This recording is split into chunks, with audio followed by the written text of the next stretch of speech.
एडुविस्टा classes में आप लोग का स्वागत है। उम्मीद करते हैं आप लोग स्वस्थ होंगे। जैसा कि कल का जो वीडियो था मतलब उतना अच्छा आवाज़ तो क्लियर था, लेकिन थोड़ा सा प्रॉब्लम आ जा रहा था उसमें। अच्छा लगा आप लोग कमेंट के माध्यम से जो भी खामियां था उस वीडियो में आप लोगों ने बताया। आज पूरा कोशिश करेंगे कि वो जितना भी कमी था मतलब उसको सॉर्ट आउट कर दिया जाए।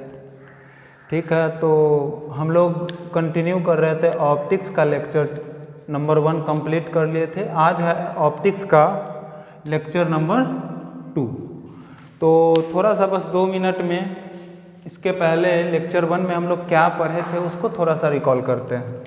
ठीक है, तो सबसे पहले जो लेक्चर 1 था हम लोग का, उसमें हम लोग पढ़े थे कॉर्पस्कुलर थ्योरी ऑफ लाइट।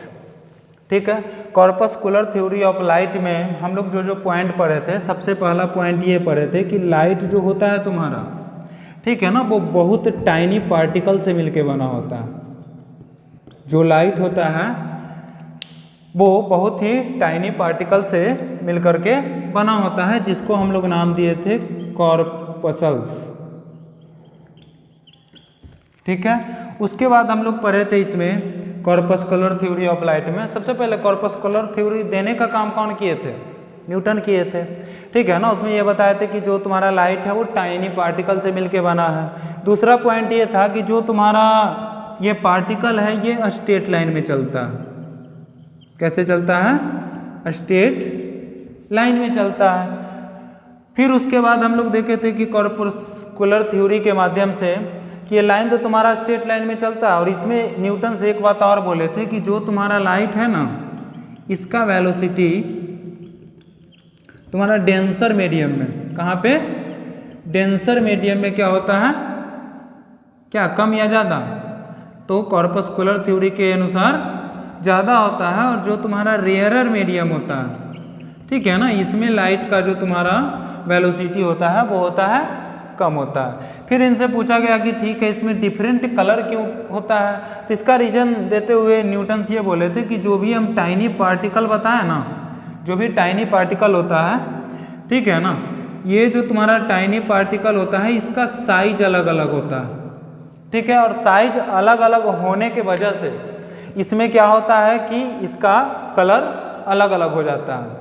ठीक है, आज हम लोग इसके आगे बढ़ेंगे कि आखिर रिजल्ट क्या निकला कॉर्पस्कुलर थ्योरी ऑफ लाइट का।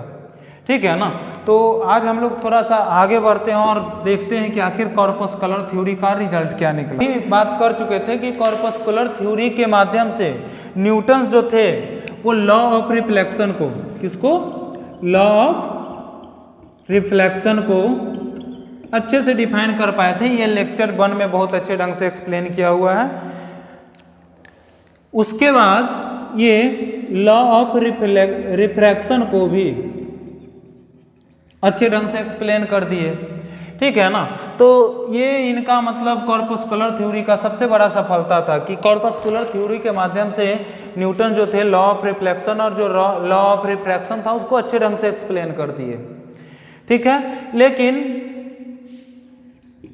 कॉर्पस्कुलर थ्योरी के माध्यम से न्यूटन्स डिफ्रैक्शन, इंटरफेरेंस, जिसको हम लोग आगे बहुत अच्छे से डील करेंगे। ठीक है ना, वेव थ्योरी में आप थोड़ा सा बस आइडिया लेंगे इसका। डिफ्रैक्शन, इंटरफेरेंस और पोलराइजेशन, ये सबको ये एक्सप्लेन नहीं कर पाए।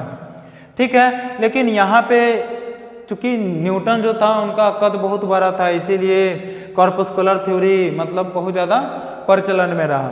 उसके बाद जो तुम्हारा थ्योरी आया ना, वो थ्योरी था तुम्हारा वेव थ्योरी ऑफ लाइट। ठीक है ना, तो आज हम लोग यहाँ से अपना लेक्चर को कंटिन्यू करते हैं कि आखिर वेव थ्योरी ऑफ लाइट क्या था, इलेक्ट्रोमैग्नेटिक क्या था, क्वांटम थ्योरी ऑफ लाइट और क्वांटम थ्योरी ऑफ लाइट को हम लोग समझने का आज बहुत अच्छे ढंग से काम करेंगे। ठीक है, तो सबसे पहला जो हम लोग का थ्योरी है वो है इसके बाद का wave theory of light. Wave theory of light का जो आया था, जैसे कॉर्पस्कुलर थ्योरी कब आया था? तो ये आया था तुम्हारा 1675 ईस्वी में, और ये जो तुम्हारा वेव थ्योरी ऑफ लाइट है ये आया था तुम्हारा 1676 ईस्वी में। इसको देने का काम किए थे हाइजेंस। हाइजेंस नाम के एक साइंटिस्ट थे जिनको मिलना तो बहुत ज़्यादा रिस्पेक्ट चाहिए था, लेकिन इनको अपने जीवन काल में ये रिस्पेक्ट नहीं मिल पाया। तो 1676 ईस्वी में हाइजेंस जो थे न्यूटन्स को चुनौती देते हुए बोले क्या थे कि जो तुम्हारा लाइट है उसका वेव बिहेवियर होता है, और उन्होंने एक थ्योरी दिया था जिसका क्या नाम था, wave theory of light. Wave theory of light के माध्यम से हम लोग क्या क्या समझें उसको ये 3-4 पॉइंट में लिखा हुआ है, उसको हम लोग अच्छे से समझते हैं और फिर देखें कि क्या क्या प्रॉब्लम आया था इसमें। ठीक है ना। तो सबसे पहले देखो वेव थ्योरी ऑफ लाइट में जो हाइजेंस साहब थे वो ये बताएं कि जो तुम्हारा लाइट होता है ना वो तुम्हारा वेव का एक फॉर्म है। जो लाइट है वो किसका फॉर्म है, वेव का एक फॉर्म है। ठीक है। दूसरा जो इनका पॉइंट था उसमें ये बोले थे कि जो तुम्हारा लाइट है उसको जैसे न्यूटन से जो तुम्हारा वेव थ्योरी ऑफ लाइट है उसमें हाइजेंस ये भी बोले थे कि जो तुम्हारा लाइट रे होता है ना उसको ट्रेवल करने के लिए मीडियम का जरूरत पड़ता है। ठीक है, बहुत इंपॉर्टेंट बात है। और ये इनका जो मतलब वेव थ्योरी में जो इनका जो ये एक्सप्लेनेशन था कि लाइट को मतलब ट्रेवल करने के लिए मीडियम का जरूरत पड़ता है, ये इनका मतलब आगे चल के ये बात गलत हो जाता है। ठीक है। तो वेव थ्योरी ऑफ लाइट में सबसे पहला स्टेटमेंट ये था कि light travels in the form of wave. दूसरा था तुम्हारा कि लाइट रे required medium for the propagation.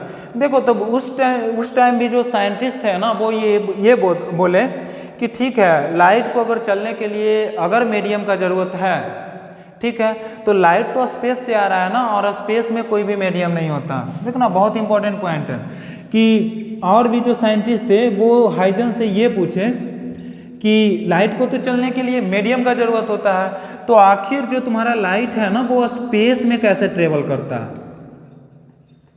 ठीक है ना, बहुत इंपॉर्टेंट पॉइंट है कि आखिर स्पेस में कैसे ट्रेवल करता है। तो इसमें जो था तुम्हारा वेव थ्योरी ऑफ लाइट में यहाँ पे हम लोग को लगा हुआ कि हाइजेंस फंस गए होंगे, लेकिन हाइजेंस यहाँ पे नहीं फंसे। हाइजेंस ये बोले कि उसमें एक थ्योरी चल रहा था, ईथर थ्योरी। ईथर थ्योरी के अनुसार ये बोला गया था कि जो तुम्हारा स्पेस होता है ना उसमें एक मीडियम मौजूद होता है। हम लोग का जो स्पेस है उसमें एक मीडियम मौजूद होता है, और वो जो मीडियम बना होता है वो ईथर का बना होता है। वो जो मीडियम बना होता है वो तुम्हारा किस चीज़ का बना होता है, ईथर का बना होता है। बस इसी बात का फायदा उठाते हुए हाइजेंस ये बोले कि जो तुम्हारा लाइट है ना वो उसको चलने के लिए मीडियम का जरूरत नहीं होता। और जब उनसे स्पेस के बारे में पूछा गया तो बोल दिए वो कि देखो ईथर थ्योरी देख लो, ईथर थ्योरी में तो बोला गया है कि जो तुम्हारा स्पेस है वो ईथर से मिलके बना है, यानी स्पेस का जो मीडियम है वो ईथर है। ठीक है। तो इस प्रकार से इनका ये जम्पशन था, उस समय मानना पड़ गया कि ठीक है लाइट जो है तुम्हारा उसको चलने के लिए मीडियम का जरूरत पड़ता है। फिर ये क्या था कि जो तुम्हारा वेलोसिटी ऑफ लाइट था, तीसरा जिसका स्टेटमेंट था उसमें ये बोला गया कि जो तुम्हारा वेलोसिटी ऑफ लाइट था ना वो डेंसर मीडियम में अधिक होता है। ये जो पॉइंट है ना, ये पॉइंट के माध्यम से वो तुम्हारा कॉर्पस्कुलर थ्योरी था जो न्यूटन्स का, उसमें जो सेकंड पॉइंट हम तुम लोग को बताए थे उसमें ये बोले थे कि जो तुम्हारा वेलोसिटी ऑफ लाइट होता है, ठीक है ना, उसका तुम्हारा डेंसर मीडियम में वेलोसिटी कम होता है और रेयर मीडियम में ज़्यादा होता है। लेकिन यहाँ पे वेव थ्योरी में ये जो तुम्हारा हाइजेंस साहब थे ये बोले क्या कि जो तुम्हारा डेंसर मीडियम होता है ना उसमें लाइट का वेलोसिटी ज़्यादा होता है, और जो तुम्हारा रेयरर मीडियम होता है उसमें लाइट का वेलोसिटी क्या होता है तुम्हारा, कम होता है। ठीक है। तो इस प्रकार से लाइट का देख रहे हो धीरे धीरे धीरे धीरे क्या हो रहा है, बढ़ रहा है। वेव थ्योरी के माध्यम से हुआ क्या कि आखिर इसका वेव थ्योरी से रिजल्ट क्या निकला। तो वेव थ्योरी के माध्यम से जो हाइजेंस साहब थे वो बोले कि डिफ्रैक्शन को, जो तुम्हारा इंटरफेरेंस है, इंटरफेरेंस है, और जो तुम्हारा पोलराइजेशन है, ठीक है ना, ये तीनों को अच्छे ढंग से एक्सप्लेन किया जा सकता है। हाइजेंस क्या बोले थे कि डिफ्रैक्शन, इंटरफेरेंस और पोलराइजेशन को अच्छे ढंग से किसके थ्रू एक्सप्लेन किया जा सकता है? वेव थ्योरी ऑफ लाइट के माध्यम से।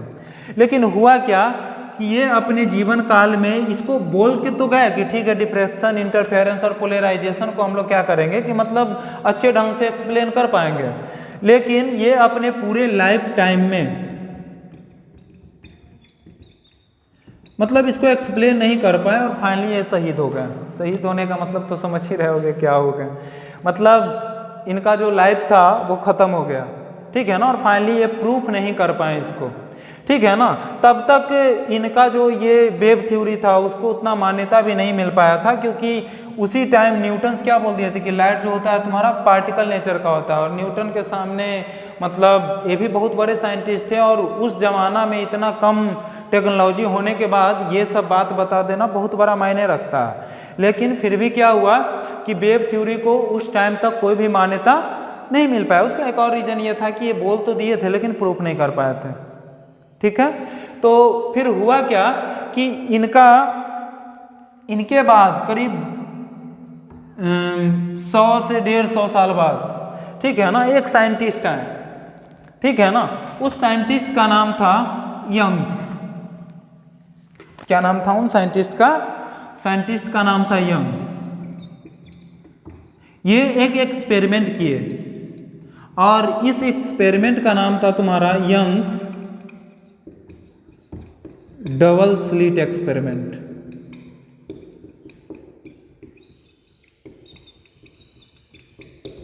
क्योंकि ये तो मतलब बोल करके चल गए थे कि ठीक है जो तुम्हारा लाइट होता है उसमें डिफ्रैक्शन, इंटरफेरेंस और पोलराइजेशन उसको हम अच्छे से प्रूफ कर पाते हैं, लेकिन ये अपने जीवन काल में प्रूफ नहीं कर पाए।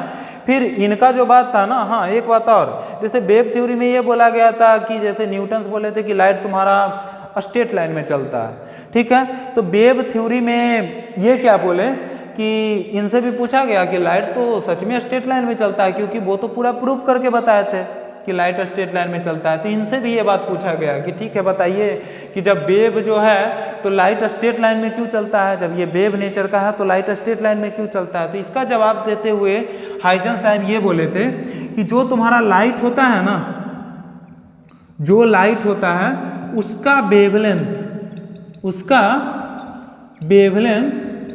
बहुत कम होता है। और हम लोग पीछे पढ़े थे लेक्चर 1 में, हम लोग को पता है कि लाइट का जो तुम्हारा वेवलेंथ होता है 3900 एंगस्ट्रम से लेकर के 7800 एंगस्ट्रम तक होता है, ठीक है ना। ये देखने में 3900 एंगस्ट्रम का वैल्यू होता है, एक एंगस्ट्रम का वैल्यू होता है 10⁻⁻10 मीटर। कितना? एक एंगस्ट्रम इक्वल टू 10⁻10 मीटर, ठीक है ना। तो ये तुम्हारा दिखने में लग रहा होगा कि 3900 एंगस्ट्रम, लेकिन ये बहुत कम अमाउंट का है। तो लाइट का जो वेवलेंथ होता है ना बहुत कम होता है। जैसे कोई भी वेव जो होता है तुम्हारा इस ढंग से ट्रेवल करता है, ठीक है। तो देखो इसमें तुम्हारा जब इसका वेवलेंथ, देखो वेवलेंथ इसको बोलते हैं हम लोग मैक्सिमा से मैक्सिमा या फिर मिनिमा से मिनिमा तक का, इसको बोलते हैं हम लोग मैक्सिमा और इसको बोलते हैं मिनिमा। तो एक मैक्सिमा से दूसरा मैक्सिमा तक का जो डिस्टेंस होता है ना उसी को हम लोग वेवलेंथ बोलते हैं, ठीक है। या फिर एक मिनिमा से दूसरा मिनिमा तक का जो डिस्टेंस होता है उसको हम लोग क्या बोलते हैं?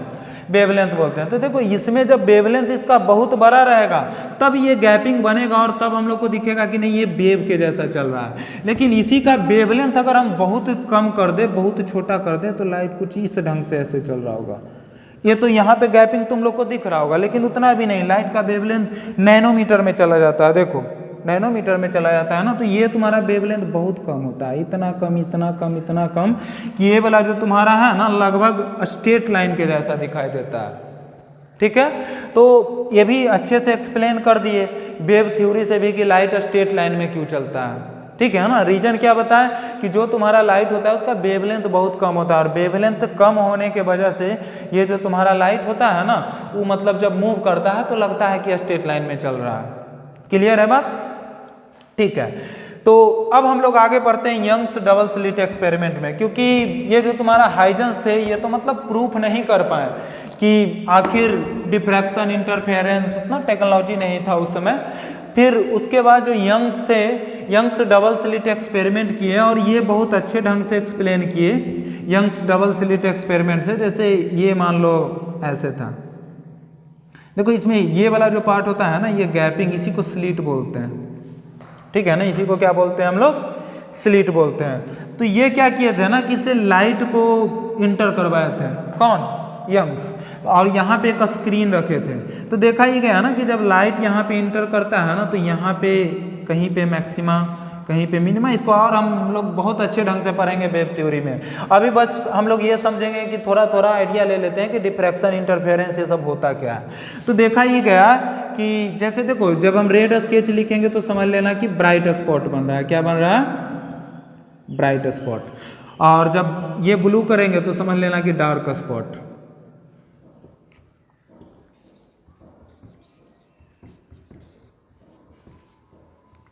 तो कुछ इस ढंग से बन रहा था, maxima minima, maxima minima, maxima minima, कुछ इस ढंग से बन रहा था। तो देखो रह रहे हो ना, bright dark, bright dark, bright dark का मतलब क्या समझ में आ रहा है। देखो इसको समझने के लिए थोड़ा सा समझो कि जैसे ये कोई मान लो वेइंग मशीन है, वेइंग मशीन है, ठीक है, इस पर अगर हम कोई मास को रख दें, मान लो 1 kg रखें, ठीक है, इसमें हम 2 kg और ऐड किए, तो अब यहाँ पे वेइंग मशीन कितना बताएगा, 3 kg, इसमें हम 3 kg और ऐड किए तो वेइंग मशीन कितना बताएगा, 6 kg। मतलब ये है कि मास जो है तुम्हारा, उसको जब हम यहाँ पे वेइंग मशीन पे रखते जा रहे हैं, रखते जा रहे हैं, रखते जा रहे हैं, तो इसका ओवरऑल अमाउंट बढ़ रहा है, ठीक है। तो होना क्या चाहिए था कि जैसे अगर हम लोग लाइट से लाइट को मिलाएं, क्या किए, अगर हम लोग लाइट से लाइट को अगर मिला दें तो और मतलब लाइट ब्राइट दिखना चाहिए ना। लेकिन हो क्या रहा था कि जब यहाँ से हम लोग लाइट को भेज रहे थे ना डबल स्लिट से, तो हो क्या रहा था ना कि लाइट से लाइट मिल करके डार्क स्पॉट बन जा रहा था, कहीं पे ब्राइट, कहीं पे डार्क, कहीं पे ब्राइट, कहीं पे डार्क, कहीं पे ब्राइट, कहीं पे डार्क। और ये जो नेचर होता है ना, इसी को हम लोग बोलते हैं इंटरफेरेंस। क्या बोलते हैं, इंटरफेरेंस। इंटरफेरेंस समझ में आया, यानी कहने का मतलब ये है ना कि होता क्या है ना कि जब 2 वेव सुपर पोजिशन होता है, जब 2 वेव मिलता है तो चाहे तो वहाँ पे अमाउंट उसका बढ़ जाएगा या फिर घट जाएगा। जैसे ये मान लो कोई नदी है, ठीक है, इसमें एक पत्थर फेंको, ठीक है, जैसे ही पत्थर फेंकेंगे ना तो हम लोग देखेंगे कि कुछ इस ढंग का पैटर्न बन जाता है,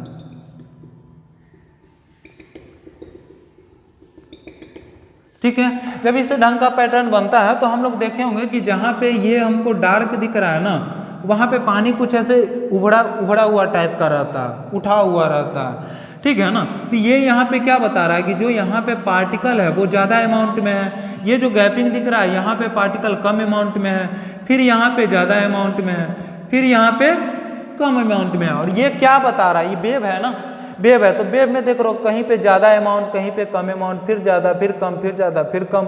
कुछ इसी ढंग का लाइट के साथ भी हो रहा था। जब 2 लाइट आकर के मिल रहा था ना, तो एक जगह ब्राइट स्पॉट, एक जगह डार्क स्पॉट, एक जगह ब्राइट, एक जगह डार्क, एक जगह ब्राइट, एक जगह डार्क। तो इस प्रकार से देखने पे लग रहा था कि अरे ब्राइट डार्क, ब्राइट डार्क, ये नेचर तो वेव का नेचर है। और ये जो फेनोमेना है ना, इसी को इंटरफेरेंस बोलते हैं, इसी को क्या बोलते हैं हम लोग, इंटरफेरेंस। तो हुआ क्या कि ये जो तुम्हारा यंग्स थे, ये डबल स्लिट एक्सपेरिमेंट के माध्यम से इंटरफेरेंस को प्रूफ करके दिखाएं, अच्छे ढंग से प्रूफ कर दिए कि ब्राइट डार्क बन रहा है, इसका मतलब कि इसमें वेव नेचर है।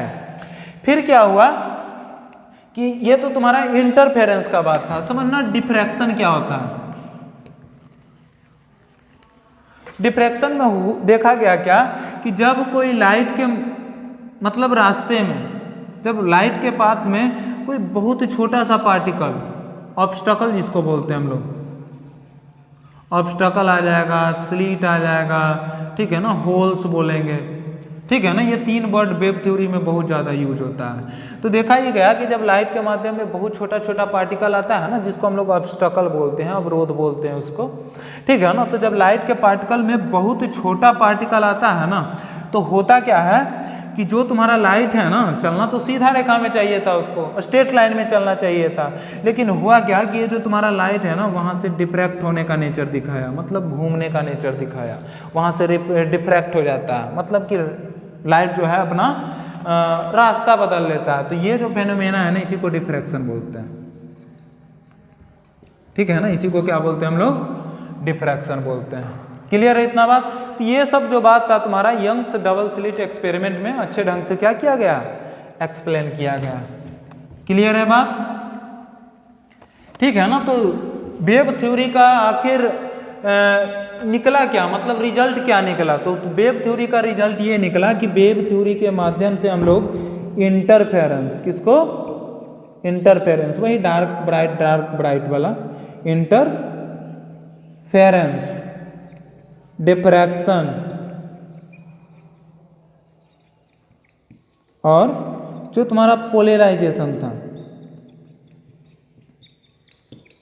ठीक है ना, इसको अच्छे ढंग से हम लोग एक्सप्लेन कर पाए। ठीक है ना। Wave theory young double slit experiments के थ्रू इसको मतलब हम लोग अच्छे से क्या कर दिए? एक्सप्लेन कर दिए। फिर क्या हुआ कि इसमें प्रॉब्लम कहाँ पे आया? तो जब तक ये वेव थ्योरी था तो वेव थ्योरी के माध्यम से रिफ्लेक्शन और जो तुम्हारा रिफ्रैक्शन है, वेव थ्योरी के माध्यम से ये दो चीज प्रूफ नहीं हो पाया। ठीक है ना। रिफ्लेक्शन और रिफ्रैक्शन वेव थ्योरी के माध्यम से हाइजेंस प्रूफ नहीं कर पाया था। ये जो वेव थ्योरी दिए थे ना, उसमें जो हाइजेंस थे वो तुम्हारा रिफ्लेक्शन और रिफ्रैक्शन को प्रूफ नहीं कर पाए थे। लेकिन बाद में चल के रिफ्लेक्शन और रिफ्रैक्शन को भी वेव थ्योरी के माध्यम से क्या कर दिया गया? प्रूफ हो गया है। जैसे आज के मतलब आज के टाइम में अगर पूछा जाए कि वेव थ्योरी ऑफ लाइट के माध्यम से हम लोग रिफ्लेक्शन और रिफ्रैक्शन को प्रूफ कर पाएंगे कि नहीं, तो कर पाएंगे। ठीक है। तो वेव थ्योरी के माध्यम से उस टाइम में रिफ्लेक्शन और रिफ्रैक्शन प्रूफ नहीं हो पाया, लेकिन आज के टाइम में रिफ्लेक्शन और रिफ्रैक्शन को भी वेव थ्योरी के माध्यम से हम लोग प्रूफ कर पाते हैं। ठीक है ना। क्लियर है इतना बात? तो ये था तुम्हारा क्या? वेव थ्योरी ऑफ लाइट, और उससे तुम्हारा जो भी रिजल्ट निकला। ठीक है ना। रिजल्ट क्या है कि वेव थ्योरी के माध्यम से हम लोग इंटरफेरेंस, डिफ्रैक्शन और पोलराइजेशन को प्रूव कर दिए। तो मतलब रिजल्ट क्या निकला? तो हम लोग ये समझेंगे ना कि जो तुम्हारा वेव थ्योरी है ना, वो तुम्हारा लाइट के वेव नेचर को सपोर्ट करता हुआ दिख रहा है। नहीं, अभी बताया ना कि ब्राइट डार्क बनने का मतलब क्या है कि ये नेचर तो वेव का होता है ना। तो जब वेव का है तो इसका मतलब कि लाइट के वेव नेचर को ये सपोर्ट करता हुआ दिख रहा है। कौन? Wave theory of light. और जो तुम्हारा कॉर्पसल थ्योरी था, ये तुम्हारा किसको सपोर्ट कर रहा था? पार्टिकल नेचर को। क्लियर है इतना बात? ठीक है ना। चलो अब हम लोग तीसरे पे आते हैं, इलेक्ट्रोमैग्नेटिक। देखो जैसे जैसे है ना कि लाइट के बारे में सुधार होते जा रहा है, और फिर हम लोग क्या करेंगे कि सबसे जो इम्पोर्टेंट रिजल्ट है उसको ले लेंगे हम लोग, और फिर आगे बढ़ेंगे। देखो इंपॉर्टेंट बात क्या था कि जो कॉर्पसल थ्योरी में बोला गया था कि डेंसर मीडियम में लाइट का स्पीड ज़्यादा होता है, उसको सुधार करते हुए वेव थ्योरी में क्या बोला गया कि जो तुम्हारा डेंसर मीडियम होता है उसमें लाइट का स्पीड कम होता है। जैसे हम लोग अगर वैक्यूम का बात करें तो वैक्यूम में लाइट का स्पीड होता है 3 × 10⁸ मीटर पर सेकेंड। अगर हम लोग वाटर का बात करें तो वाटर में लाइट का स्पीड होता है 2.25 × 10⁸ मीटर पर सेकेंड। अगर हम लोग ग्लास में बात करें तो ग्लास में होता है तुम्हारा 2 × 10⁸ मीटर पर सेकेंड। तो देख रहे हो ना, जैसे जैसे तुम्हारा मीडियम डेंसर होता जा रहा है तो वैसे वैसे स्पीड घटता जा रहा है ना। क्लियर है ना बात? ठीक है। तो इस प्रकार से जो कॉर्पसल थ्योरी में ये वाला जो बात था ना कि जो तुम्हारा डेंसर मीडियम में लाइट स्पीड में चलता है और उसमें कम चलता है, velocity of light in denser medium is more, sorry less, यहाँ पे लेस होगा। ठीक है ना। और यहाँ पे मोर होगा, रेडियर मीडियम में मोर हो जाता है। ठीक है ना, गलत लिखा गया था। कॉर्पसल थ्योरी में नहीं ये बात को बोला गया था। और यहाँ पे तुम्हारा वेव थ्योरी में जो तुम्हारा डेंसर मीडियम होता है ना उसमें लाइट का स्पीड कम होता है, और जो तुम्हारा रेयरर मीडियम होता है उसमें लाइट का स्पीड ज़्यादा होता है। क्लियर है इतना बात? अब हम लोग लाइट के तीसरा जो थ्योरी दिया गया था इलेक्ट्रोमैग्नेटिक थ्योरी, इसको समझते हैं थोड़ा सा। ठीक है ना। तो अच्छे से इलेक्ट्रोमैग्नेटिक थ्योरी का जो भी मतलब है उसको समझते हैं हम लोग, और कॉपी कलम लेकर के नोट्स बनाते चलो, ज़्यादा सही रहेगा।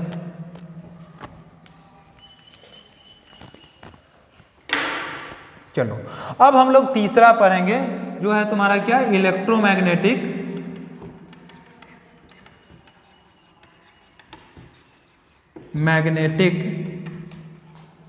वेव थ्योरी,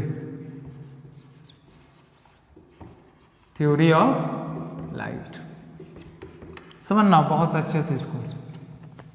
जो तुम्हारा इलेक्ट्रोमैग्नेटिक थ्योरी ऑफ लाइट था, ये तुम्हारा आया था 1873 ईस्वी में।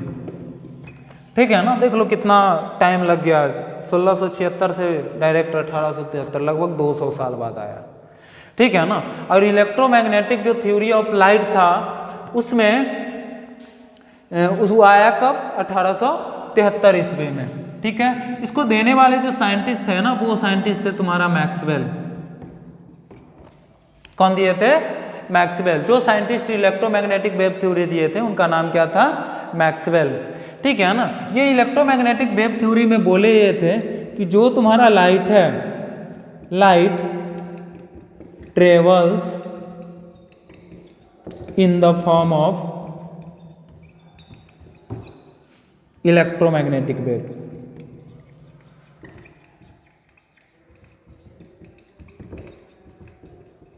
यानी इनके बोलने का मतलब ये था ना कि जो तुम्हारा लाइट है ना, वो तुम्हारा इलेक्ट्रोमैग्नेटिक वेव के फॉर्म में ट्रेवल करता है। ठीक है।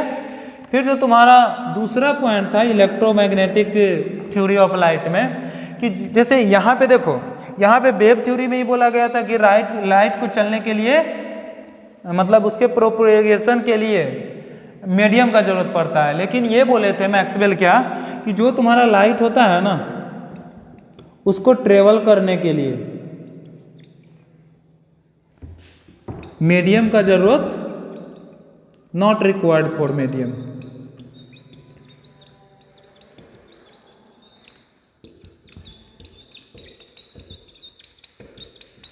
क्लियर है ना।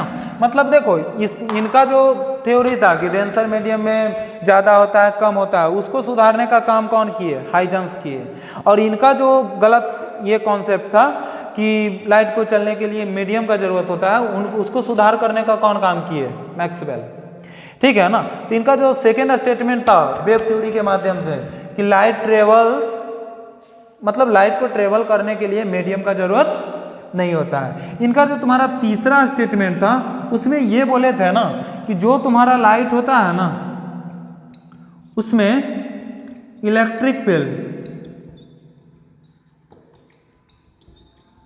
और मैग्नेटिक फील्ड, अच्छे से समझना इसको।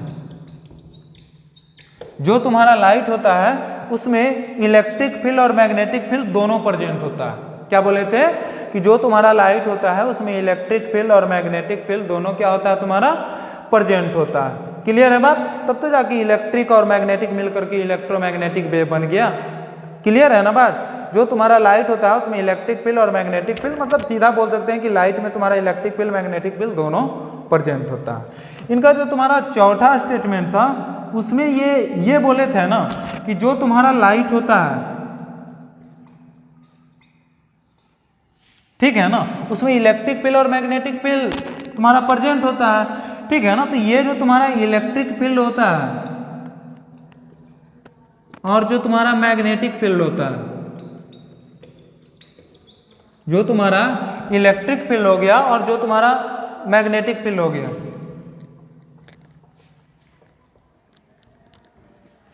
Electric field and magnetic field both are perpendicular to each other. देखो इस पॉइंट को अच्छे से समझो थोड़ा सा। इसमें ये बोला गया ना कि जो तुम्हारा लाइट में इलेक्ट्रिक फील्ड और मैग्नेटिक फील्ड दोनों परपेंडिकुलर होता है ना, तो वो क्या होता है ना कि दोनों तुम्हारा इलेक्ट्रिक फील्ड और मैग्नेटिक फील्ड दोनों एक दूसरे के परपेंडिकुलर ट्रेवल करता है। अब इसका क्या मतलब हो गया? तो इसका मतलब समझना कि जैसे ये मान लो है तुम्हारा, थोड़ा सा इसको रफ करते हैं, आप इसको हटा देना।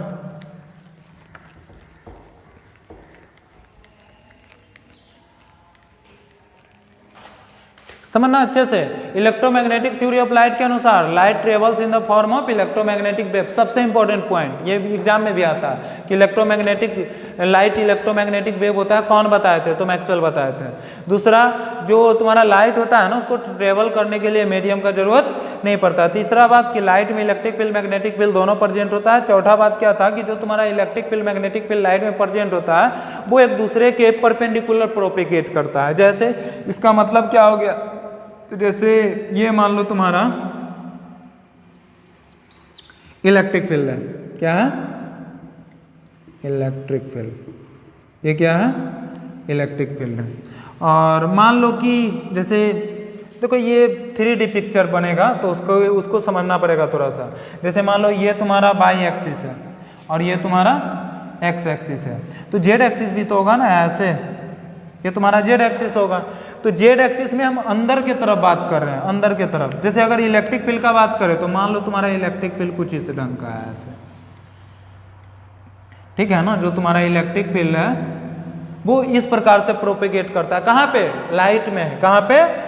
लाइट में। तो जो तुम्हारा लाइट में इलेक्ट्रिक फील्ड प्रोपेगेट कर रहा है, ऐसे कर रहा है। तो जो तुम्हारा इसका मैग्नेटिक फील्ड है ना, वो इस ढंग से प्रोपेगेट करता है। समझना अच्छे से थोड़ा।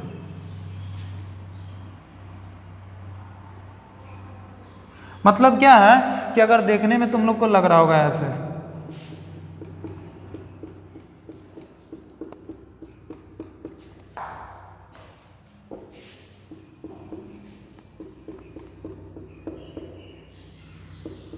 इसको थोड़ा अच्छे से समझो। देखो सीधा मतलब समझो क्या, कि जैसे ये मान लो तुम्हारा स्केच है, ठीक है, ये मान लो वाई एक्सिस है और ये है तुम्हारा एक्स एक्सिस। तो जो तुम्हारा जेड एक्सिस भी तो होगा ना। जैसे कुछ देर के लिए समझने के लिए इसको हम लोग ऐसे जेड एक्सिस बनाते हैं, ठीक है। तो ये मान लो तुम्हारा ऐसे जेड एक्सिस है, ठीक है। अब ये तुम्हारा एक्स एक्सिस, ये वाई एक्सिस और ये जेड एक्सिस है। तो देखो जैसे तुम्हारा अगर इलेक्ट्रिक फील्ड ऐसे प्रोपोगेट कर रहा है ना, ऐसे ऐसे, यानी इस ये वाला रेड वाला जो स्केच है ना, उसके अलावा ऐसे ऐसे प्रोपेगेट कर रहा है। तो जो तुम्हारा मैग्नेटिक फील्ड होगा ना, ये इसके परपेंडिकुलर प्रोपेगेट करेगा, चाहे तो ऐसे जाए या फिर ये जेड एक्सिस के अलावा ऐसे जाए। क्लियर है ना बात? कि ये तुम्हारा जो तुम्हारा लाइट है, मान लो उसका इलेक्ट्रिक फील्ड अगर रेड कलर की तरफ ऐसे प्रोपेगेट कर रहा, तो जो तुम्हारा इसका मैग्नेटिक फील्ड होगा वो ऐसे प्रोपेगेट करेगा। क्लियर है ना? लाइट का इलेक्ट्रिक फील्ड ऐसे, तो मैग्नेटिक फील्ड इसके परपेंडिकुलर प्रोपेगेट करता है। क्लियर है ना बात? तो वही हम दिखाना चाह रहे हैं कि ये है तुम्हारा जेड एक्सिस। तो ये जो तुम्हारा रेड वाला दिख रहा है ना, ये है तुम्हारा मैग्नेटिक फील्ड। रेड वाला क्या है? मैग्नेटिक फील्ड, ठीक है ना। ये जो रेड वाला है ये है तुम्हारा मैग्नेटिक फील्ड, और ये जो तुम्हारा ब्लू वाला दिख रहा है ना, ये है तुम्हारा electric field, electric field. Clear है ना बात? तो ये जो तुम्हारा इलेक्ट्रिक फील्ड है ऐसे बोर्ड के प्लेन में ऐसे मतलब प्रोपेगेट कर रहा है, और ये जो तुम्हारा रेड वाला है बोर्ड के प्लेन के अंदर प्रोपेगेट कर रहा है। मतलब क्या कि अगर यहाँ पे खड़ा हो तो इलेक्ट्रिक फील्ड अगर ऐसे ऐसे प्रोपेगेट कर रहा है ना, तो ये तुम्हारा जो मैग्नेटिक फील्ड होगा ऐसे ऐसे इधर अंदर की तरफ प्रोपेगेट करेगा। क्लियर है?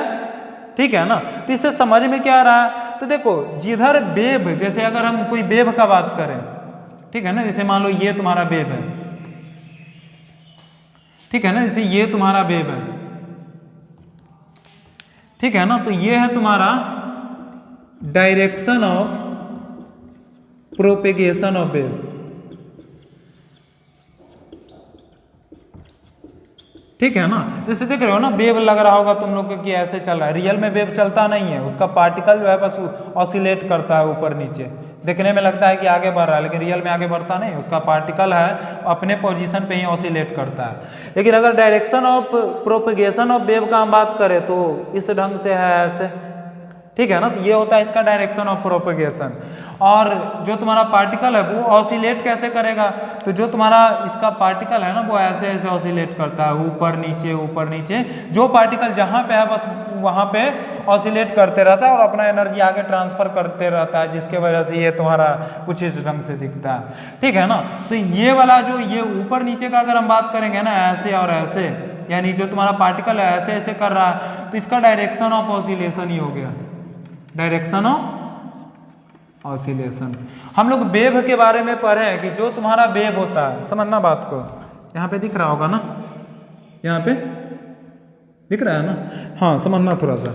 ये जो तुम्हारा वेव होता है ना, ये तुम्हारा दो तरह का होता है, ठीक है ना। एक होता है तुम्हारा ट्रांसवर्स वेव, कौन होता है तुम्हारा, ट्रांसवर्स वेव। दूसरा होता है तुम्हारा लॉन्गिट्यूडनल वेव, ठीक है ना। दूसरा क्या होता है तुम्हारा, लॉन्गिट्यूडनल वेव। ये जो तुम्हारा ट्रांसवर्स वेव होता है ना, उसमें क्या होता है कि जो तुम्हारा वेव का प्रोपोगेशन है, जैसे वेव इधर चल रहा है और ऑसिलेशन ऐसे ऊपर नीचे है, ठीक है ना। मतलब ये कि जिस वेव में तुम्हारा direction of propagation of wave और तुम्हारा डायरेक्शन ऑफ ऑसिलेशन दोनों एक दूसरे पे क्या हो, तुम्हारा परपेंडिकुलर हो, क्या हो, परपेंडिकुलर हो, तो उस प्रकार के वेव को हम लोग बोलते हैं ट्रांसवर्स वेव। वैसा वेव जिसमें तुम्हारा direction of propagation of wave और जो तुम्हारा उसका ऑसिलेशन का डायरेक्शन है दोनों एक दूसरे पे क्या हो, परपेंडिकुलर हो, तो उस प्रकार के वेव को हम लोग बोलते हैं ट्रांसवर्स वेव। क्लियर है। दूसरा आता है तुम्हारा लॉन्गिट्यूडनल वेव। तो लॉन्गिट्यूडनल वेव में क्या बोला जाता है कि जो तुम्हारा डायरेक्शन ऑफ प्रोपोगेशन है, जैसे मान लो ये स्केच है, ये अगर ऐसे ऐसे चले तो इसका अगर डायरेक्शन ऑफ प्रोपोगेशन का बात करेंगे तो ऐसे या फिर ऐसे, ठीक है ना। और जो इसका पार्टिकल है वो भी ऐसे ही ऑसिलेट करता है, मतलब कि जो तुम्हारा direction of propagation of wave है उसी के अलोंग पार्टिकल अगर ऑसिलेट करता है तो उसको बोलते हैं हम लोग लॉन्गिट्यूडनल वेव। क्लियर है ना बात। तो अगर हम लोग लाइट के बाद में बात करें तो देखो इसका इलेक्ट्रिक फील्ड भी है, इसका डायरेक्शन ऑफ प्रोपोगेशन इस डायरेक्शन में है और इसका ऑसिलेशन ऐसे ऊपर की तरफ है, ठीक है ना। तो दोनों एक दूसरे पे परपेंडिकुलर है ना, ठीक है। अगर इसका हम ये वाला मैग्नेटिक फील्ड का बात करें तो इसका भी देखो डायरेक्शन ऑफ प्रोपोगेशन अंदर की तरफ ऐसे ऐसे जा रहा होगा, ठीक है ना। तो वेव का तो डायरेक्शन ही हो गया, लेकिन डायरेक्शन ऑफ उसका ऑसिलेशन का डायरेक्शन इधर होगा। चलो फिर से सुनो, जैसे ये देखो हम बोले थे कि इलेक्ट्रिक फील्ड कुछ इस ढंग से ऐसे ऐसे जा रहा है, ठीक है। तो इलेक्ट्रिक फील्ड जब ऐसे जा रहा है तो direction of propagation of wave इस तरह से जा रहा है, लेकिन जो पार्टिकल है उसका ऐसे ऐसे ऑसिलेट कर रहा है, तो पार्टिकल का ऑसिलेशन का डायरेक्शन इधर और उसका मूवमेंट का डायरेक्शन इधर, तो दोनों कितना हुआ है, परपेंडिकुलर है। तो इस प्रकार के वेव को हम लोग क्या बोलते हैं, ट्रांसवर्स वेव। क्लियर है। अब देखो यहाँ पे इलेक्ट्रिक फील्ड में, यहाँ पे इलेक्ट्रिक फील्ड ऐसे और ऑसिलेशन ऐसे, तो ये तो परपेंडिकुलर। अब हम लोग मैग्नेटिक फील्ड में समझते हैं, तो यहाँ पे वेव तुम्हारा कुछ इस ढंग से ऐसे ऐसे जा रहा है। तो देखो direction of propagation of wave, यानी वेव का वेलोसिटी का डायरेक्शन किधर है, इधर, ठीक है ना। लेकिन पार्टिकल तुम्हारा ऐसे ऐसे ऑसिलेट कर रहा है, तो वेव तुम्हारा ऐसे जा रहा है और पार्टिकल ऐसे ऐसे ऑसिलेट कर रहा है, यहाँ भी 90 डिग्री बना देगा, ठीक है ना। तो अगर हम पूछे कि ये तुम्हारा किस नेचर का वेव है, तो क्लियरली तुम लोग को पता चल गया होगा कि जो वेव का नेचर है ना वो तुम्हारा ट्रांसवर्स नेचर का है। कैसा नेचर का है, ट्रांसवर्स नेचर का है। तो यहां से सबसे important point electromagnetic wave theory का ये निकल के आता है, या ये बोल सकते हो कि इलेक्ट्रोमैग्नेटिक वेव थ्योरी का रिजल्ट क्या है। तो बस इससे ये बात पता चला ना कि जो तुम्हारा लाइट होता है वो इलेक्ट्रोमैग्नेटिक वेव का तो पार्ट है, साथ ही साथ जो तुम्हारा लाइट है ना, जो तुम्हारा लाइट है वो ट्रांसवर्स नेचर रखता है। कैसा नेचर रखेगा, ट्रांसवर्स नेचर।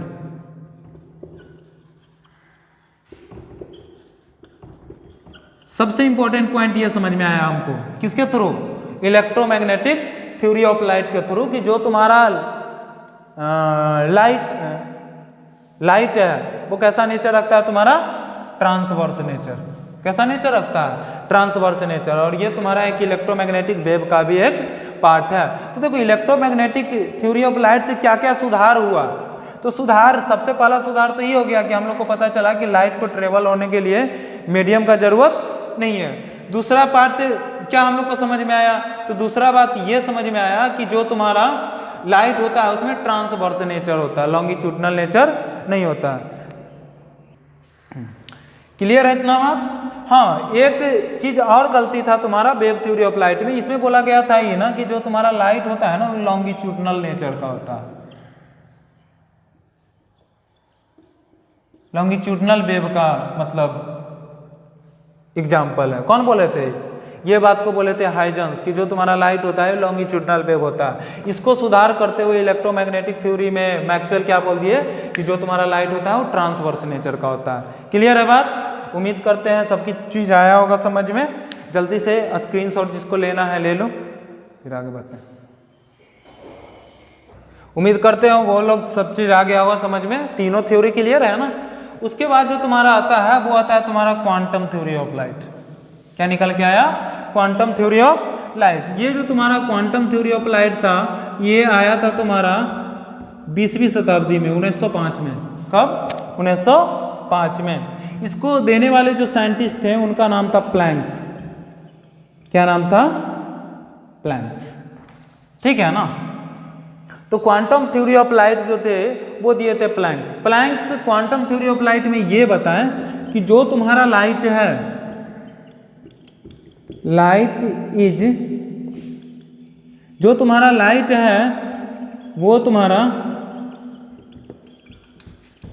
छोटा छोटा एनर्जी का पैकेट से मिलके बना है, या फिर इसी को एनर्जी बंडल भी बोलते हैं।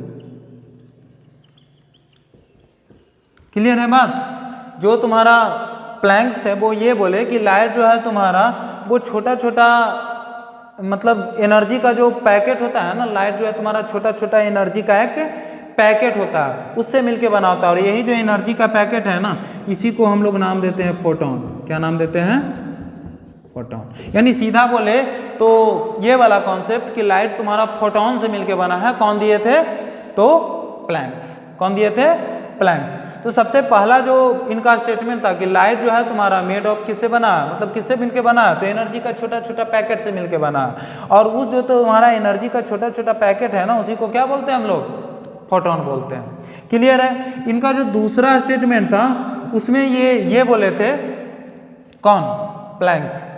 ये बोले कि इसमें तो पहला तो क्लियर है ना कि ये फोटोन से मिलके बना है। दूसरा ये बोले कि जो तुम्हारा एनर्जी का जो पैकेट का ये बात किया, यानी लाइट का अगर सीधा बात करें तो energy of light, energy of light, यानी लाइट का जो एनर्जी होता है ना ये तुम्हारा प्रोपोर्शनल होता है।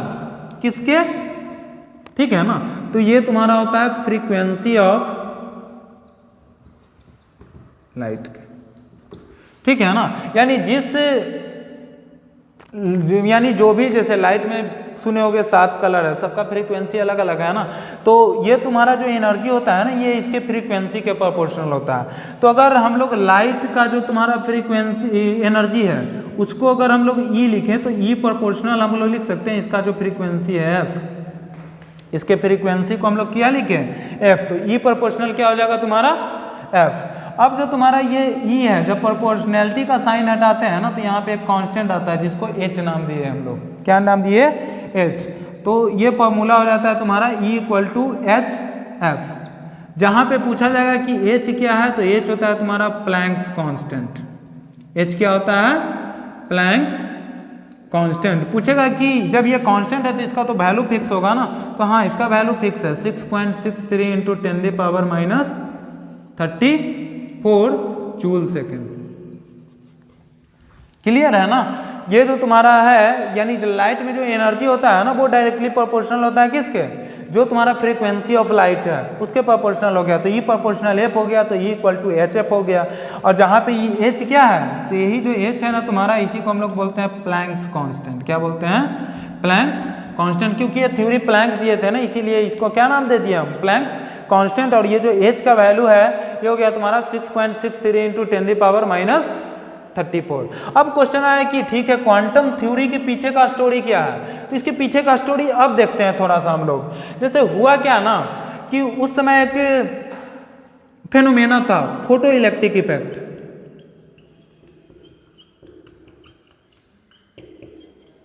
कौन सा फेनोमेना था?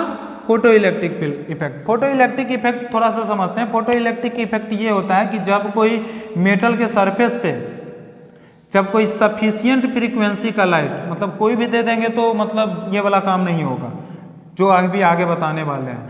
तो हुआ क्या कि जब कोई मेटल के सरफेस पे जब कोई सफिशियंट फ्रीक्वेंसी का जब हम लोग लाइट को इंसिडेंस करवाते हैं ना तो होता क्या है कि मेटल के सरफेस से इलेक्ट्रॉन इमिट करना शुरू कर देता है। ठीक है ना। जब कोई मेटल के सरफेस पे सफिशियंट फ्रीक्वेंसी का लाइट हम लोग इमिट करवाते हैं तो ये क्या करता है तुम्हारा? इलेक्ट्रॉन जो तुम्हारा मेटल के सरफेस में ढेर सारा फ्री इलेक्ट्रॉन होता है उसको ही इमिट करना शुरू कर देता है, ठीक है ना। तो ये जो तुम्हारा था ना, ये वेव थ्योरी से तो मतलब पॉसिबल नहीं था, वेव थ्योरी इसको एक्सप्लेन नहीं कर पाया। फोटो इलेक्ट्रिक इफेक्ट को जो तुम्हारा वेव थ्योरी था ये इफेक्ट मतलब क्या एक्सप्लेन नहीं कर पाया। तब ये जो तुम्हारा फोटो इलेक्ट्रिक इफेक्ट था इसको एक्सप्लेन करने के लिए हम लोग फिर से पार्टिकल नेचर का सहारा लेना पड़ा। किसका सहारा लेना पड़ा? पार्टिकल नेचर का सहारा लेना पड़ा। तो फिर इसको फोटो इलेक्ट्रिक को मतलब एक्सप्लेन करने के लिए वेव से, ठीक है ना, तब ये थ्योरी आया था तुम्हारा क्वांटम थ्योरी ऑफ लाइट, और इसको दिए थे प्लैंक्स। अब देख लो जैसे जैसे लाइट का फ्रीक्वेंसी तुम्हारा बदलेगा तो उसका एनर्जी बढ़ेगा ना, और एनर्जी ज़्यादा रहने से इलेक्ट्रॉन क्या कर जाएगा तुम्हारा इमिट कर जाएगा। क्लियर है ना। तो क्वांटम थ्योरी ऑफ लाइट का मेन इंपॉर्टेंट बात क्या निकल के आया, तो इसका जो इम्पॉर्टेंट बात ये था ना कि जो तुम्हारा क्वांटम थ्योरी ऑफ लाइट है उससे तुम्हारा फोटो इलेक्ट्रिक इफेक्ट का, फोटो इलेक्ट्रिक इफेक्ट का जो फेनोमेना था, ठीक है ना, इसको अच्छे ढंग से एक्सप्लेन कर दिया गया। किसके थ्रू? प्लैंक्स थ्योरी के थ्रू। प्लैंक्स थ्योरी के थ्रू क्या कर दिया गया कि जो तुम्हारा फोटो इलेक्ट्रिक इफेक्ट का फेनोमेना था इसको बहुत अच्छे ढंग से क्या कर दिया गया, एक्सप्लेन कर दिया गया। तो इस प्रकार से तुम्हारा प्लैंक्स थ्योरी भी क्या है कि मतलब फोटो इलेक्ट्रिक इफेक्ट को एक्सप्लेन कर दिया। क्लियर है बात। फिर देखो अभी तक हम लोग को ये समझ में नहीं आया, क्योंकि देखो जो तुम्हारा यहां से देखते हैं हम लोग कॉर्पस्कुलर थ्योरी था, ये तुम्हारा किसको सपोर्ट कर रहा था? लाइट के पार्टिकल नेचर को, ठीक है ना।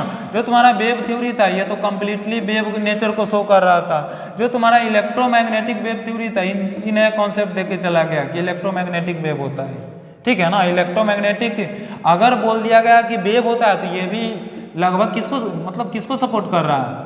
वेव थ्योरी को ही सपोर्ट कर रहा है, क्योंकि इसका भी बोलने का मतलब तो ही है ना कि वेव है, ठीक है ना। फिर क्वांटम थ्योरी ऑफ लाइट आया, ठीक है ना। तो इसके थ्रू हम लोग फोटो इलेक्ट्रिक इफेक्ट को क्या कर दिए, अच्छे ढंग से एक्सप्लेन कर दिया। मतलब कि बहुत कंफ्यूजन था, ठीक है ना, कि लाइट तुम्हारा पार्टिकल नेचर का है कि वेव नेचर का है। तब हम लोग के सबसे बड़े साइंटिस्ट आए, ठीक है ना, और वो साइंटिस्ट कौन थे? एक बार स्क्रीनशॉट ले लो तुम लोग, ठीक है। चलो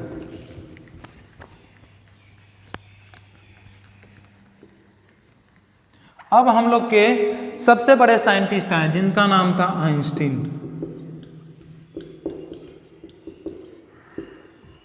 अब आइंस्टीन क्या बोले कि लाइट में तो तुम्हारा ऐसे तो ये आइंस्टीन समर्थक थे किसके? पार्टिकल नेचर ऑफ लाइट का, कि न्यूटन्स बोल के गए हैं तो गलत तो बोल के गए नहीं है।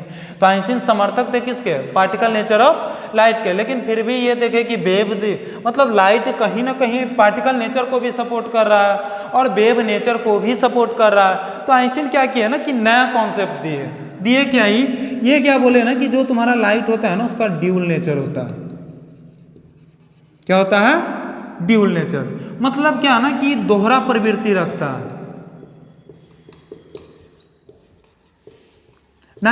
आइंस्टीन का स्टेटमेंट ही था ना कि जो तुम्हारा गॉड है ना लाइट को इस ढंग से बनाया है ना कि जहां पे उसको जरूरत होता है कि पार्टिकल नेचर सपोर्ट करने का तो वो पार्टिकल नेचर के जैसा बिहेव करेगा, जहां पे उसका वेव नेचर का जरूरत पड़ेगा वहां पे वो वेव नेचर का सपोर्ट करेगा। तो ये आइंस्टीन जो थे तुम्हारा वो ड्यूल नेचर के बारे में बता करके गए। तब से हम लोग आज तक मानते चल आ रहे हैं कि लाइट जो है तुम्हारा उसको उसका ड्यूल नेचर होता है, ठीक है ना। और आइंस्टीन ये भी बोले थे कि जब कोई पार्टिकल का, समझना बात को, ये भी बताएं कि कब ये जो तुम्हारा लाइट है ड्यूल नेचर को सपोर्ट करेगा, कब पार्टिकल नेचर को सपोर्ट करेगा और कब वेव नेचर को सपोर्ट करेगा। तो पार्टिकल नेचर के बारे में आइंस्टीन ये बोले ना कि जब तुम्हारा जो लाइट होता है, ठीक है ना, उसका जैसे उसके रास्ते में जब कोई ऑब्स्टेकल होल स्लिट ये सब आ जाए, मतलब कि बहुत छोटा छोटा पार्टिकल आ जाए, ठीक है ना, यानी वैसा ऑब्स्टेकल आ जाए, पार्टिकल आ जाए, समझना बात को, ऑब्स्टेकल आ जाए या फिर पार्टिकल आ जाए जिसका साइज, जिसका क्या साइज लाइट के, जिसका जो तुम्हारा साइज रहेगा ना वो लाइट के वेवलेंथ के कंपेरेबल रहे, लाइट के वेवलेंथ के क्या रहे, कंपेरेबल रहे। मतलब क्या ना कि लाइट का जो वेवलेंथ होता है ना उसके आसपास के अगर बॉडी से कोई अगर टकराया तो वहां पे वो पार्टिकल नेचर को शो करता है। किसको शो करेगा? पार्टिकल नेचर को शो करेगा। क्लियर है? और ऐसे लाइट में क्या होता है तुम्हारा वेव नेचर होता है। क्लियर है? और वैसा नेचर होता है जिसमें उसका वेवलेंथ क्या होता है तुम्हारा कम होता है। क्लियर? नहीं सॉरी गलती हो गया यहाँ पे थोड़ा सा। ये जो तुम्हारा लाइट होता है ना वो पार्टिकल नेचर मतलब वेव नेचर कब सपोर्ट करेगा? जब उसके लाइट में क्या है तुम्हारा बहुत छोटा छोटा पार्टिकल है ना, तब वहां पे वो वेव नेचर शो करता है। अदरवाइज वो क्या करेगा तुम्हारा पार्टिकल नेचर को सपोर्ट करेगा। क्लियर है ना बात? जो तुम्हारा लाइट होता है जब उसके रास्ते में बहुत छोटा छोटा पार्टिकल आ जाए तब वो वेव नेचर शो करता है और नहीं तो पार्टिकल नेचर शो करेगा। क्लियर है इतना बात? चलो पॉज करो सेव मत। जो तुम्हारा लाइट था फाइनली हम लोग को क्या समझ में आया कि लाइट जो है तुम्हारा ड्यूल नेचर रखता है। ड्यूल नेचर रखने का मतलब क्या कि जहाँ पे जैसे बोले कि जब लाइट के रास्ते में अगर कोई वैसा ऑब्स्टकल आ जाए, वैसा पार्टिकल आ जाए जिसका वेवलेंथ लाइट के वेवलेंथ के आसपास का हो, ठीक है ना, तो वो तुम्हारा वेव नेचर दर्शाता है और नहीं तो पार्टिकल नेचर को वो शो करता है। क्लियर है इतना बात? तो हम लोग को क्या समझ में आया कि लाइट कहीं ना कहीं पार्टिकल नेचर को भी सपोर्ट कर रहा है और वेव नेचर को भी सपोर्ट कर रहा है। तो अब हम लोग अपने टॉपिक में इंटर करते हैं।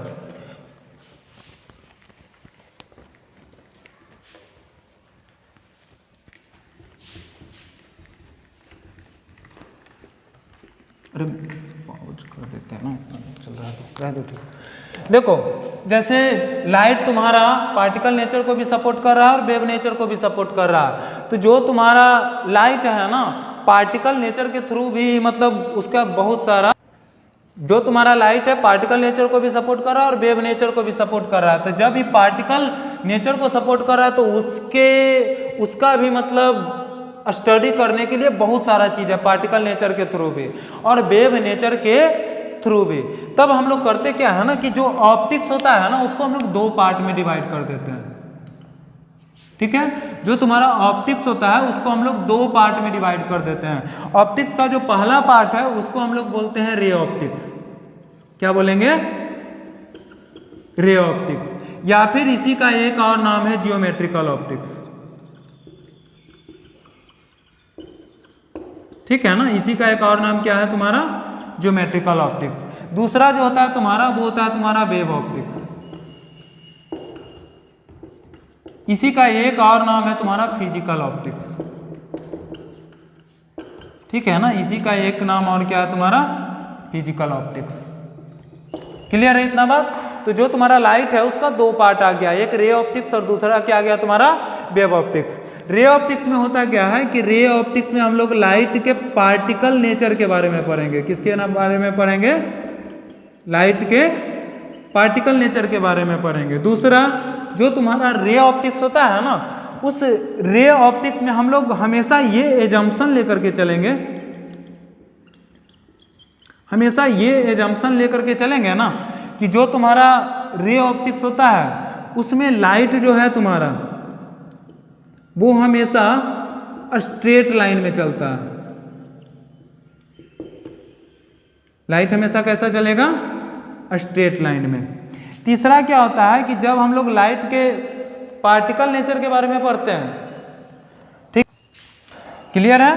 तो जो तुम्हारा इसमें एजम्पशन क्या है कि लाइट हमेशा स्ट्रेट लाइन में चलता है। तीसरा पॉइंट इसमें यह था कि इसमें हम लोग सबसे इंपॉर्टेंट पॉइंट रे ऑप्टिक्स में हम लोग पढ़ते क्या है, तो रे ऑप्टिक्स में हम लोग उस चीज के बारे में पढ़ेंगे ना जिसका डायमेंशन, याद रखना, जिसका जो तुम्हारा डायमेंशन रहेगा वो तुम्हारा, जैसे रे ऑप्टिक्स में बहुत सारा चीज हम लोग पढ़ेंगे, जैसे पढ़ेंगे mirror, lens, telescope, microscope, compound microscope. तो होगा क्या कि ये सब का जो डायमेंशन है ना तुम्हारा लाइट का जो वेवलेंथ होता है, तुम्हारा लाइट का जो वेवलेंथ है उससे बहुत ज्यादा है। यानी कहने का मतलब ये है कि रे ऑप्टिक्स में हम लोग उस चीज के बारे में पढ़ेंगे ना कि जिसका वेवलेंथ लाइट के वेवलेंथ से क्या हो तुम्हारा बहुत ज्यादा हो।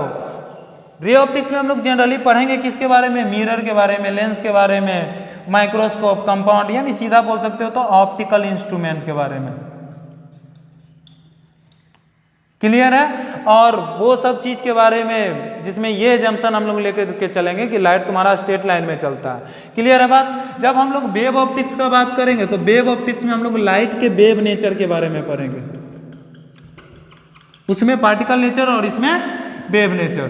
दूसरा जो इसमें हम लोग पढ़ेंगे, ठीक है, इसमें एजम्पशन क्या रहेगा कि लाइट हमेशा वेव नेचर में ट्रेवल करता है। दूसरा जो इसमें एजम्पशन रहेगा कि जो तुम्हारा लाइट है, जब वेव नेचर हम लोग पढ़ेंगे तो इसमें जो तुम्हारा जो भी चीज के बारे में पढ़ेंगे ना तो उसमें जो तुम्हारा वेवलेंथ होगा, मतलब इसमें जनरली हम लोग पढ़ेंगे किसके बारे में, ऑब्स्टेकल के बारे में, होल्स के बारे में, स्लिट के बारे में पढ़ेंगे। तो ये सब जो होता है ना तुम्हारा, इसका जो वेवलेंथ होता है ये होता है तुम्हारा कंपेरेबल टू द लाइट।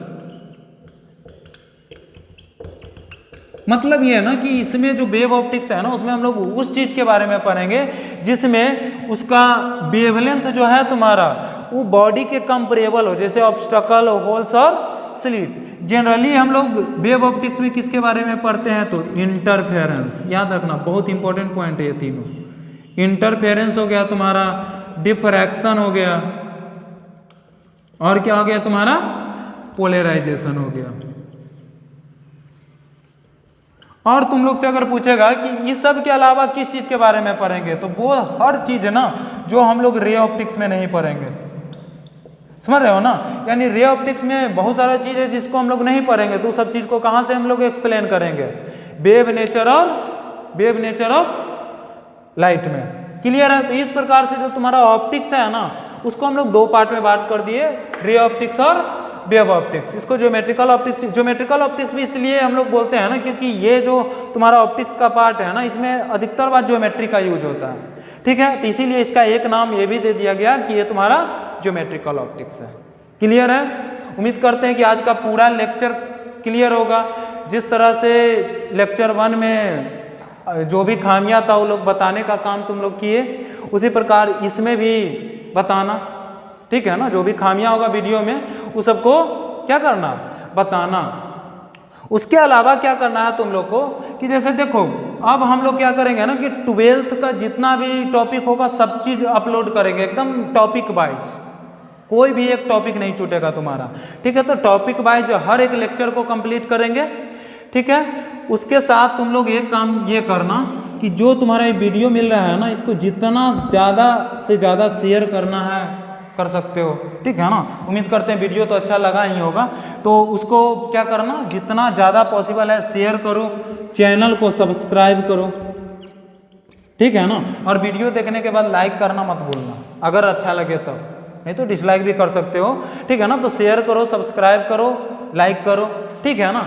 जाते जाते 2 इंपॉर्टेंट क्वेश्चन पूछते हैं जिसका जिक्र हम लोग लेक्चर नंबर 3 में करेंगे। ठीक है ना। 2 क्वेश्चन देते हैं तुम लोग को। ठीक है ना, उसको समझना, उस पर पता करके आना कि आखिर ऐसा होता है क्या। सबसे पहला क्वेश्चन, क्या लाइट में मास होता है? सबसे पहला क्वेश्चन तुम लोग को पता करके आना है कि जो तुम्हारा लाइट है उसमें मास होता है कि नहीं होता। दूसरा क्वेश्चन, क्या हम लोग लाइट को देख सकते हैं?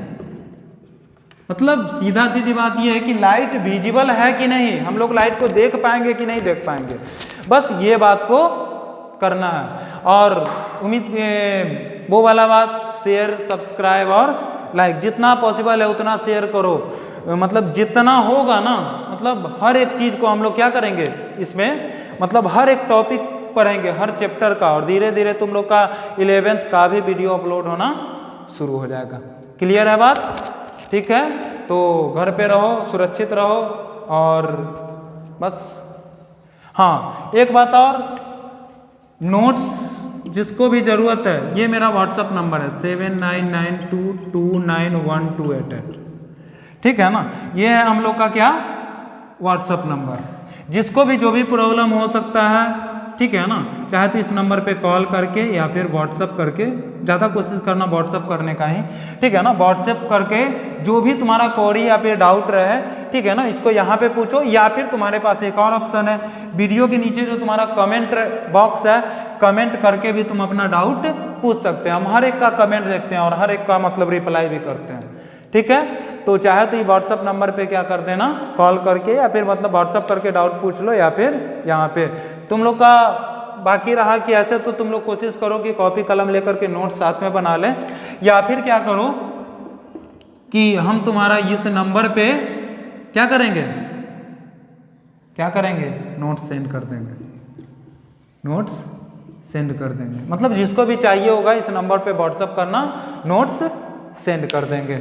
चलो क्लियर है। आज के लिए जय हिंद, जय भारत।